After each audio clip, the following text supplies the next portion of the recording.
I never thought I'd be sharing something so personal, but what happened that day completely changed the way I see things. It started like any normal evening. I had just come home from work, exhausted and hoping for a quiet night.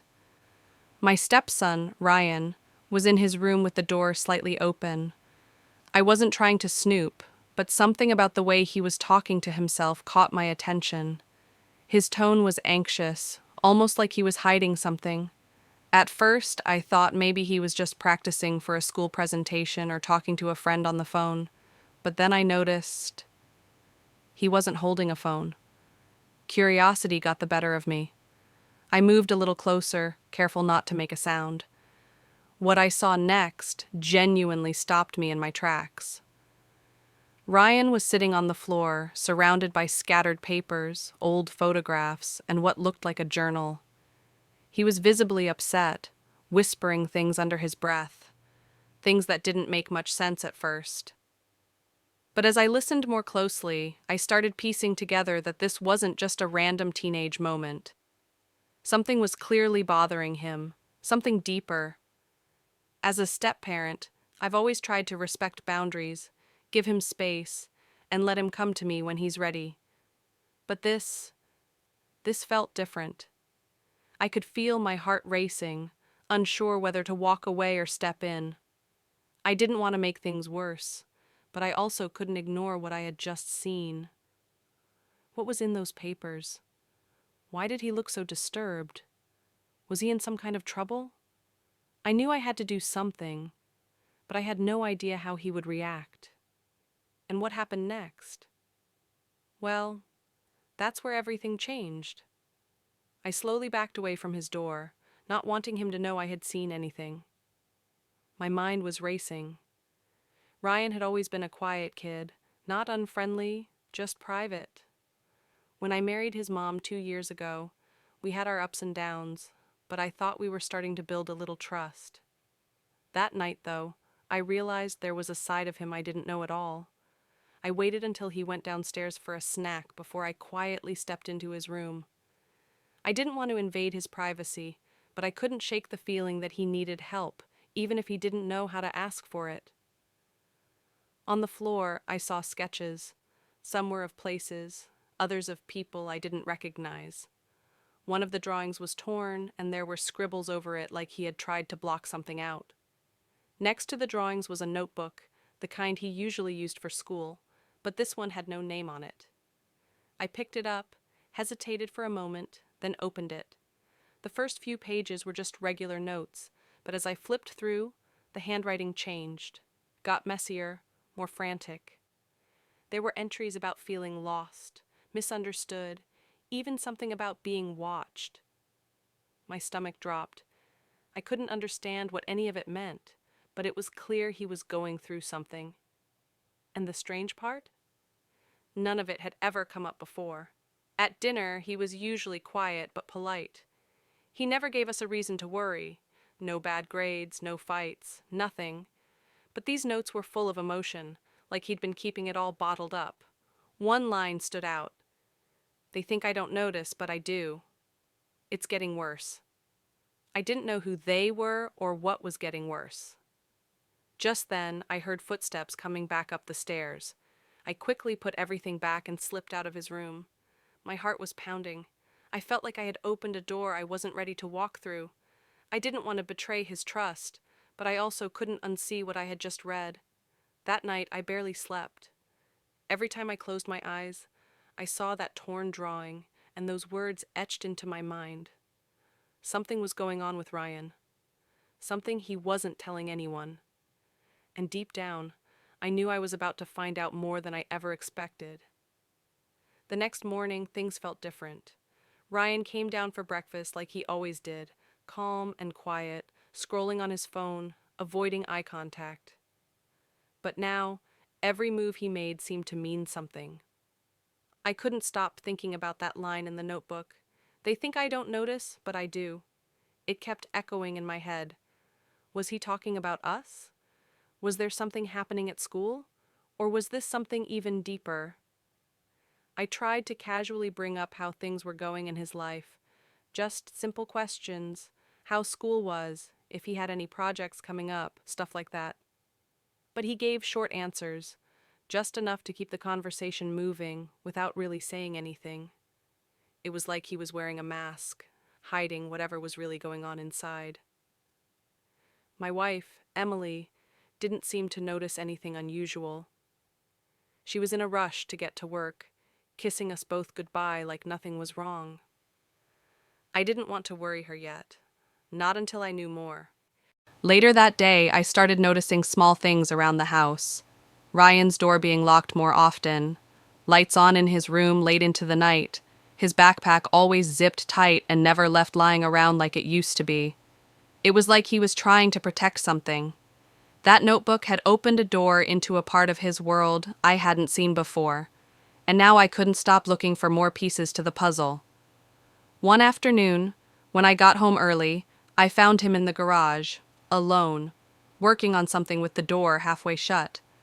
I didn't want to scare him off, so I just asked if he needed any help. He looked startled for a second, then quickly covered whatever he was working on with a tarp and said, "It's just a project for class." His voice was shaky, his eyes didn't meet mine. I nodded, but something felt off. At night, I started having this uneasy feeling. Was Ryan in some kind of trouble? Was someone bothering him? Or was he dealing with something he didn't know how to talk about?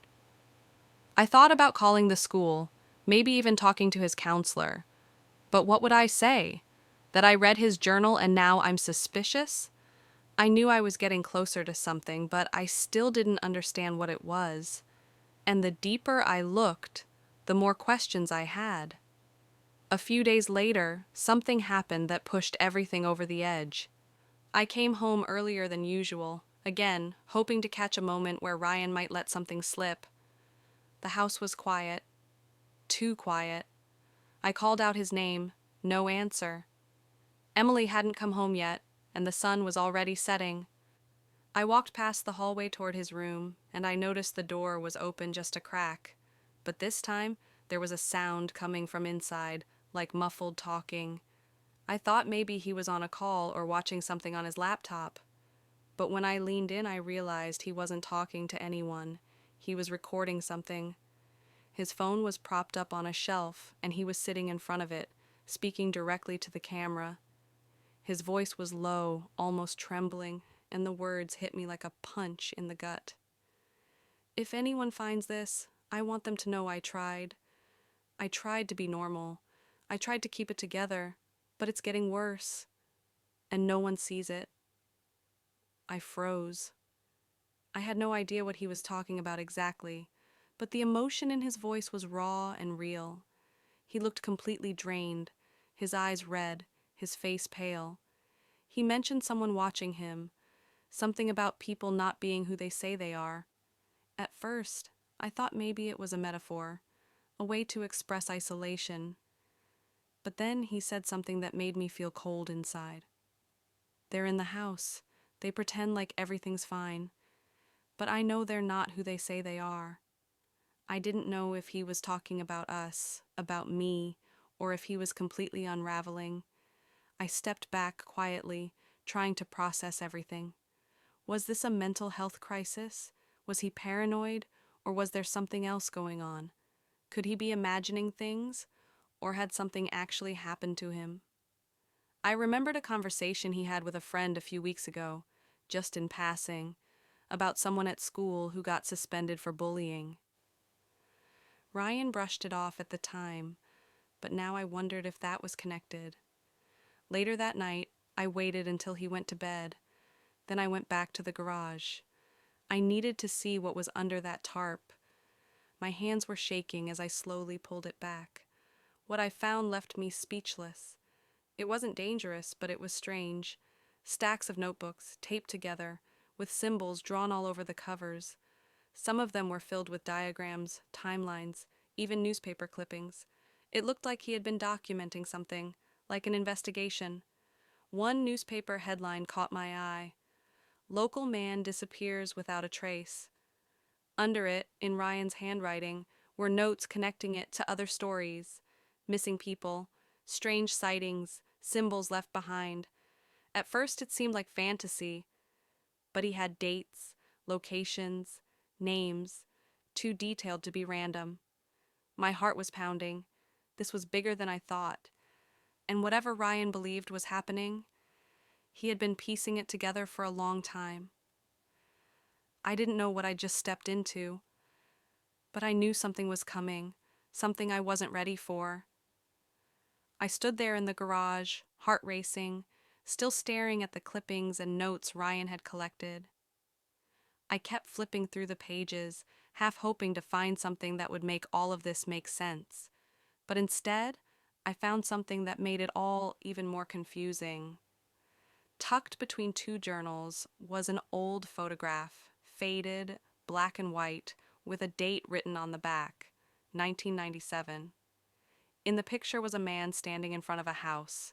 The strange part? It was our house. Same windows, same front porch. But the man wasn't anyone I recognized. I turned the photo over again, and written below the date, in Ryan's handwriting, were the words, "He's the first." Back in the late 90s, the man in the photo had lived here. His name was Daniel Crest. There wasn't much information about him, just a note in a local blog that he had disappeared under strange circumstances. No one ever found out what happened. One entry said the neighbors had reported him acting paranoid in the weeks before he vanished, talking about being followed, keeping strange symbols around the house, scribbling in journals, almost word for word what Ryan had been doing. That couldn't be a coincidence. I closed the laptop and sat there in the silence, trying to piece it all together. Ryan had somehow discovered this man's story. Maybe that's what started all of this. But how did he find the photo? How did he find the articles that weren't even public anymore? And why was he convinced it was still happening? The next morning, I finally decided to ask Ryan about it directly. I didn't want to scare him, so I just said I found something while cleaning up the garage, an old photo, and asked if he knew anything about it. His reaction wasn't what I expected. He didn't get defensive or angry. Instead, he froze. All the color drained from his face. He looked at me, eyes wide, and quietly said, "You weren't supposed to see that." That's when I realized something else. He wasn't just collecting this information. He believed he was part of it. And maybe, just maybe, he was. Before I could ask anything else, he stood up and walked out the door, leaving me sitting there, still holding the photo. Something bigger was unfolding, and it was no longer just about what I had seen. It was about what was coming next. I sat there for a long time after Ryan walked out. The photo still in my hand, my mind racing. I didn't know where he went, and I didn't want to push him too hard, but I also couldn't just sit and wait anymore. When Emily got home, I told her everything. At first, she was confused, even upset that I'd gone through Ryan's things. But when I showed her the notebooks, the photo, and the research, her expression changed. She recognized the man in the photo, not personally, but from a story her parents once told her when she was younger, about a man who lived in the house before us and vanished. A story she thought was just small-town folklore. Just as we were trying to make sense of everything, the front door creaked open. Ryan stepped in, eyes red, but calm. He walked over and sat down at the table without saying a word for a moment. Then he finally spoke. "I didn't know how to tell you. I didn't think you'd believe me." He went on to explain that a year ago he found the photograph in the attic along with one of the original journals belonging to Daniel Crest. At first, he thought it was fiction, a story someone made up. But then strange things started happening.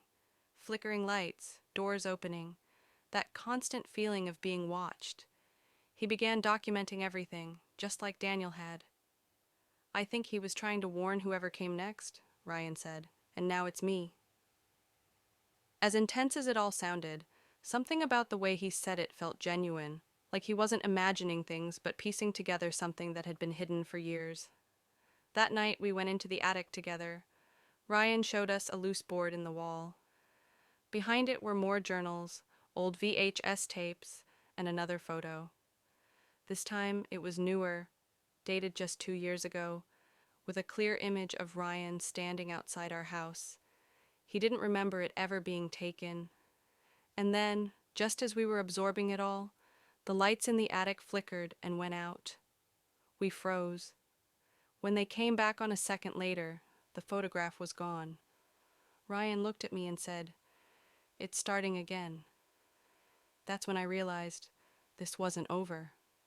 It never was. The attic fell silent after the lights came back on. The missing photograph sent a chill through all of us.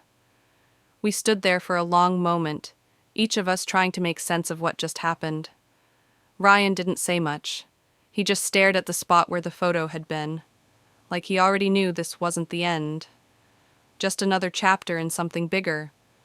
But something changed in him that night. He didn't seem scared anymore. He looked prepared. Over the next few days, we started organizing everything we found: journals, newspaper clippings, tapes. We even contacted a local historian who confirmed that Daniel Crest's disappearance had never been solved, and the details Ryan had uncovered matched real records. What started as a strange, secret obsession turned out to be something deeply connected to the history of our house. Ryan wasn't losing his mind. He was trying to make sense of something that had been buried for years. We decided as a family to document the story, not just for ourselves, but in case someone else ever needed to know what happened here. Ryan started turning his notes into a digital archive, carefully scanning every page. Emily helped with research, and I focused on turning the VHS tapes into viewable files. There was a sense of closure starting to build, like we were finally pulling the pieces together. One morning, while reviewing one of the older tapes, something caught our eye. It was a frame, barely a second long, showing a reflection in a mirror. A boy, not Daniel, not Ryan, someone else entirely, but wearing the same hoodie Ryan had lost months ago. We paused the tape, looked at each other, and said nothing. Some questions would probably never be answered, but what mattered now was that Ryan wasn't alone. He had us, and whatever this strange history meant, we were facing it together. The fear was still there, in small moments, but so was something stronger, understanding, and a sense of peace that comes from finally being seen and heard. That's the thing about stories like this. They don't always end with explanations. Sometimes they just end with connection, and that somehow is enough.